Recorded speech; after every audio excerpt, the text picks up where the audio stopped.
Mass Effect has always been about, in broad strokes, a really clean and efficient visual style.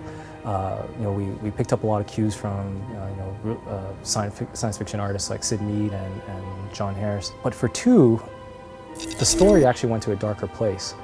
And visually, we actually adapted that a bit more. So there's a lot more grit, a lot more detail. And so when you walk around the environments or even the characters, you're going to notice just little bits of dents in metal, material properties, the speck off the cloth of a couch. And so you can still have those, the larger themes of very simple and elegant and clean design. But when you walk closer, there's a bit of realism. At the same time, Mass Effect 2 is a much darker story. And so we want to, the art style kind of reflects that a bit. We go to much grittier environments, more realistic. So it's again, an extra layer of detail that we were able to push with learning, how to gain more comfortable with this technology. We're actually seeing a lot more detail in the art. First of all, we had a lot of new art that we had to do. And from that, we actually learned much better processes. And then we actually went back and fixed up a lot of the old art because Mass Effect 1 looked great when it first came out, and it was actually one of the first Unreal Engine games to come out. And I think Mass Effect 2 really represents almost the second generation. It's almost been 6 years that we've been working with Unreal Tech, and since then we've learned a lot of really cool techniques. And so when we start to make the new characters for Mass Effect 2, they were actually looked so far superior than the characters that we made from Mass 1 that the older art didn't hold up. So we actually had to go back and redo actually all the other characters.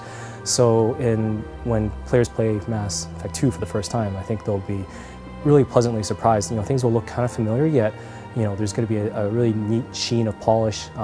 Characters will actually look a lot better in the second game.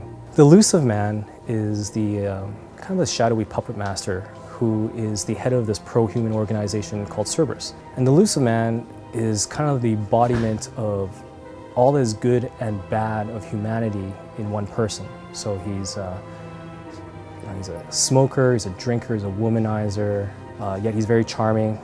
So he offers a really excellent foil to Commander Shepard. And visually, we really wanted to have this really interesting character, but he's like almost perfect. Very symmetrical, and his eyes are piercing, and there's almost holographic or implants in there. You're never quite sure, but he's a formidable foe, and Shepard kind of has its uneasy alliance with him. But definitely, he's almost this perfect embodiment of humanity, good or bad. It's really hard to pick one specific piece of art, but I think the one thing that really kind of blew me away was there's this level called Omega, and it's a space station that's embedded in an asteroid. And the level artist Noel Lukowich, who modeled it, did such an amazing job.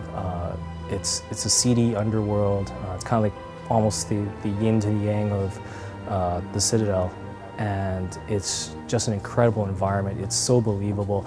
It's like walking into a Ridley Scott film in the early '80s. And I think a lot of people love the story and the characters, but I really would say spend some time walking through the environment because it's going to blow you away.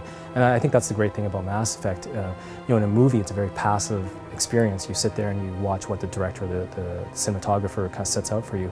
In a video game, you're allowed to explore on your own, and and just be able to kind of walk through a level like Omega. I think fans are really going to enjoy that.